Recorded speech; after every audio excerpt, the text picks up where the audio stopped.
Thank you, Madam Speaker, and I would like to thank the Honourable Minister for his response.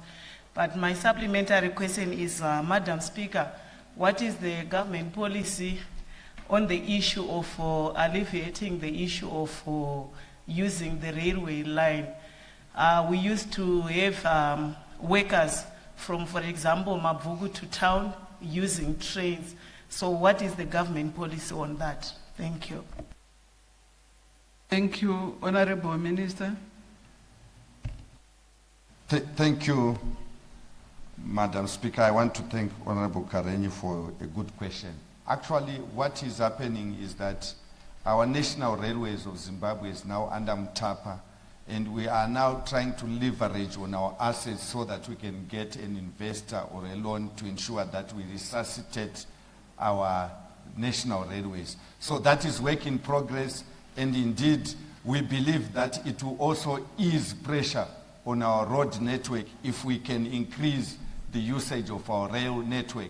So that is work in progress, and I think the Public Accounts Committee was visiting some of the assets of Mutapa. They visited National Railways, and they were able to get an explanation on the processes that are being done to ensure that we alleviate the pressure that is on our roads, which has also resulted in massive damage to our Victoria Falls Bulawayo Road because of lack of rail infrastructure to carry some of the coal and other mineral products from that area.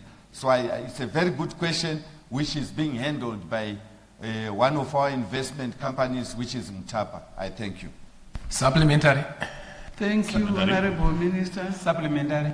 Supplementary, Honourable Chigumbu. Ndotenda Mbato Chigaro.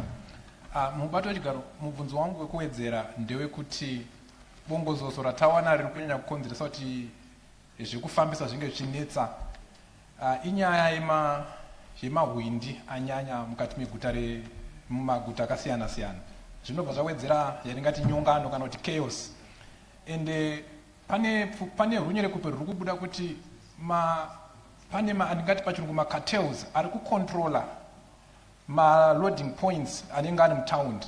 Urongwa hupi une hurumende hwekuona kuti chii chaitwa kuti pose pasangomira mushikashika vanhu vachitakurwa, vanotora mari kuseri vachitora mari, uye kumeka sure kuti pakutakurwa kwevanhu hakuna vanowanda kumashure kwepolitics takutonzwa mahwindi for ED.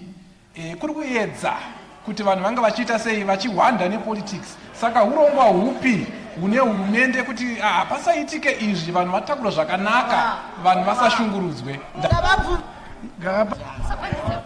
Honourable Minister. Madam Speaker. Ndinotenda Mbato Chigaro. Ndichitenda nemubvunzo wakaisvonaka wavabvunza. Une chokwadi nezvimwe zvinoda kunadziridzwa. Ndinotenderana navo kuti mumugwagwa medu munosungirwa kunge muchifambwa zvine nduramo. Asi ndisati ndapindura kana kuenderera mberi nemhinduro, ndoda kwenenzvera kuti hazvina kushata kuita mahwindi kana mahwindi iwayo achiteedzera mutemo. Saka tinogona kuita vanhu vanonzi mahwindi for chakadeno, hazvina kushata, asi ngavateedzere mutemo. Shotoramba ndechekuti kana muri mahwindi, chiitai zvinoita kuti mitemo yemigwagwa itevedzerwe. Iye zvino izvi vebazi redu reHome Affairs remapurisa vachisedza nevejudiciary, makamera akudirwa mumadhorobheni. Tichisedza zvakare nevekubazi retransport kuCVR, taakubopa vanhu. Taakuona pamakamera, tikaona mota inenge ichiita musikanzwa, kahwindi kachiitawo musikanzwa kari ipapo, tobopa mota. Paunenge wakuda kupfuura patollgate kana kunoterera, hauterere usina kubhadhara mafaindi iwayo. Saka tinokurudzira kuti hade tinofundisana nemahwindi kuti zvakanaka kuita chihwindi, asi ngatiregei kutyora mutemo. Tinofundisana zvakare kuti mumadhorobheni umo, aiwa hurumende yakudira makamera usazobatwa wakuda kunoteerera woti koifaindi yandapiwa ndeye kutyora mutemo kwaunenge waita. Tinotenda mubati wechigaro. On a point of order. Point of order. Supplementary. Point of order. Point of order. Chair. Supplementary akwana. Point of order. What is your point of order? Thank you, Madam Chair. My point of order relates to the response by the Honourable Minister. The Honourable Minister said it's not bad for one to be attacked in order to be a windy. According to our current law, Madam Speaker, are touts legal? My understanding is that they are illegal. So that's my point of order to say that the response by the Honourable Minister he may need to rephrase because touts are illegal. I thank you. Honorable Minister. Kureva mubati wechigaro. Inini kondakta wemakombi ndomuti windi. And ndo mazivira ndinoita hasungwi nemapurisa kana arimo nekuti ndiwindi. Vake vari kutaura mataudzi ndovareva. Ini ndareva vangu vandoziva.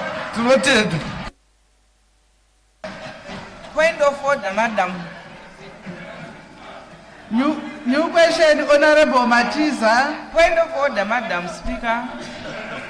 Ndinokutendai nemukana wamandipa mubati wechigaro.